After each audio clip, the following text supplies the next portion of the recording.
This session includes some additional strategies for weaving or integrating quotes into your own paper, perhaps the most important means of developing a thesis in a scholarly, research-oriented paper. A few simple rules guide the process. When quoting, the comma always comes before the quotation marks, no exceptions.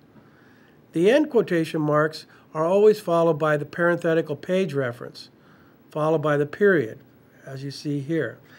Again, every quote must have this parenthetical page reference behind it. You can never quote without including a parenthetical page reference.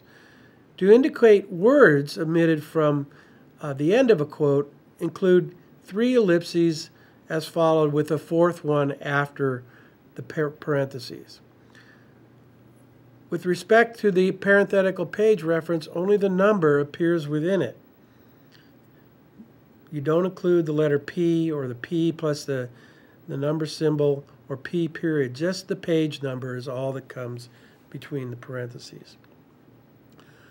Okay, now that we've covered a few rules regarding quoting, let's go back and look at some examples of the 5 strategies we mentioned for integrating quotes into your own paper. One means, instead of beginning with the author and then the quote, as Goethe states, quote, is just to reverse the order. For example, Goethe states, "Nothing is more terrible than ignorance in action," quote unquote, asserts Goethe. There the author attribution follows the quote. A second example is, "The eternal feminine draws us on," Goethe observes. Again, notice the comma is before the quotation mark. Yet another effective variation, as mentioned earlier, is to break the quote in 2, inserting the author attribution in between. This, however, requires a quote that lends itself to this division, which works best with parallel constructions or with sentences that require a felt sense for breaking them in 2, as follows. Quote, "Just trust yourself," unquote, Goethe advises. Quote, "Then you will know how to live," unquote, followed by the parentheses, the page number, and the period. Another example, "Law is mighty," Goethe asserts, "mightier necessity." Again, notice that the end quotes are followed by the parentheses, which is followed by the period. Memorize how the end of each quote looks, because that never changes. It will always be end quote, parentheses, period, in that order. So look at that and fix that in your mind. Let's move on to a 4th manner of integrating quotes into your own words, the key word quote. Another option for splicing quoted text into your own is to quote a few key words instead of the entire quote. This not only adds variety to your rhetoric, but brevity, a useful device if your paper is fast approaching the maximum page limit of the assignment. So instead of the following, as Goethe confides, "I call architecture frozen music," you might write the following. Goethe compares architecture to, quote, "frozen music," unquote. So you're just quoting those last 2 words. A third example. Goethe asserts that necessity is, quote, "mightier than law." Again, you're just quoting a 1 key word, not the whole quote. Notice how this achieves the most effective splice of all. For the reader, it scans the easiest of all these examples. There's no comma involved. Your words flow right into the key word that's quoted.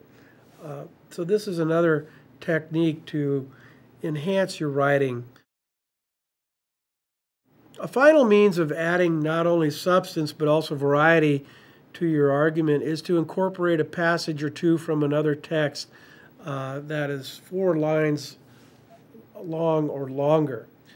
This is the only place in your paper where you have the option of double or single spacing the quote, as long as every block quote is spaced the same. Whether single or double spaced, the block quote is governed by a few simple rules or conventions as follows.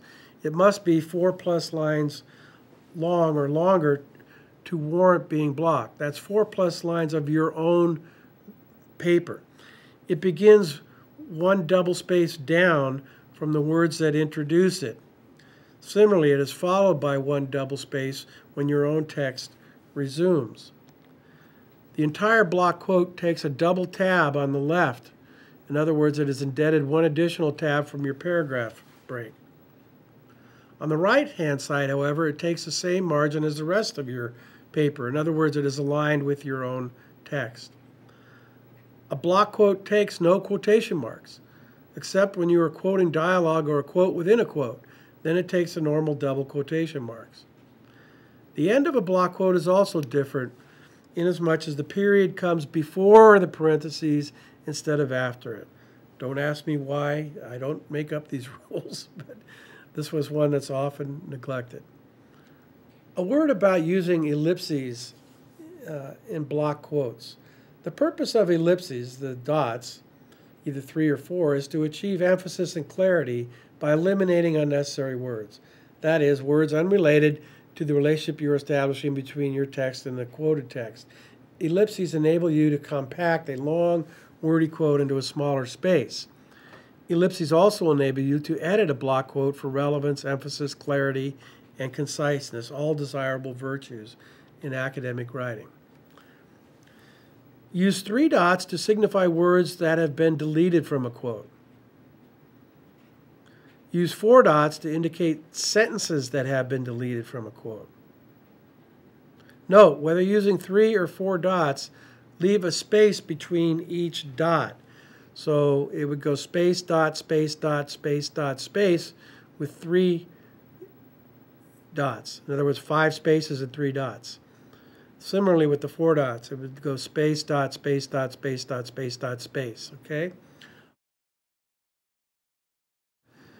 All right, I can talk till I'm blue in the face and tell you to effectively develop your thesis by quoting outside sources and to effectively integrate them into your own words. But unless some hands-on practice is provided, it's not likely to happen. So in your journal, I'd like you to quote a source with proper parenthetical attribution, integrating it into your own words, mentioning the author's complete name and the full title of the source.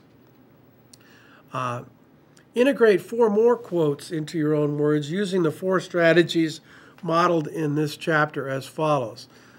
Begin with a quote, followed by the author. Begin with the author, followed by the quote. Break the quote in 2, mentioning the author in between the 2 halves, and using a keyword quote. Okay? Preferably choose quotes that are relevant to your term paper topic so you can kill 2 birds with 1 stone. Next, I'd like you to integrate a block quote into your text, again in your journals, following the relevant conventions. You will find this content in Chapter 2 of your textbook. Let's talk a little bit about the rules regarding the works cited page, a very important page, the final page of your paper. There are several technical formatting conventions to follow while crafting the works cited page as follows. Center the words works cited at the top of the page. Thereafter, the entire page is double spaced, beginning with the words works cited all the way to the final period of the final entry. In other words, entries are double spaced both within and between. Then list the individual entries alphabetical by the author's last name. The works cited page is paginated consecutively from the first page of your text. Each source entry has 3 categories of information, each separated by a period as follows. The author, last name, comma, first name, the title, including the subtitle with a colon between the title and subtitle, and the publishing information. For books, there are 3 subcategories of information in the publisher category as follows. City, publisher, year. Between city and publisher, you include a colon. Between publisher and year, a comma, and after year, a period. Again, memorize that sequence of punctuation, colon, comma, period, for a book. Another note is that if an entry goes beyond a first line, every line afterwards, the second, third line, are indented like a paragraph. Okay? The first line is flush left. In conclusion, this chapter is designed to develop a cluster of abilities in the academic student researcher as follows: to develop effective strategies for identifying and retrieving information, to develop effective strategies for evaluating and assessing the information retrieved, to develop effective strategies for integrating the information into your own text, to develop effective strategies for documenting the sources of the information, and for disseminating that information in your paper. This cluster of research abilities, when combined with the invention and discovery strategies modeled in Chapter 1, comprise the contents of a rhetorical toolkit that enhance the prospects of meeting with a high degree of success in your academic writing career. Thank you very much, and next time we will talk about further ways of developing your thesis and writing the conclusion.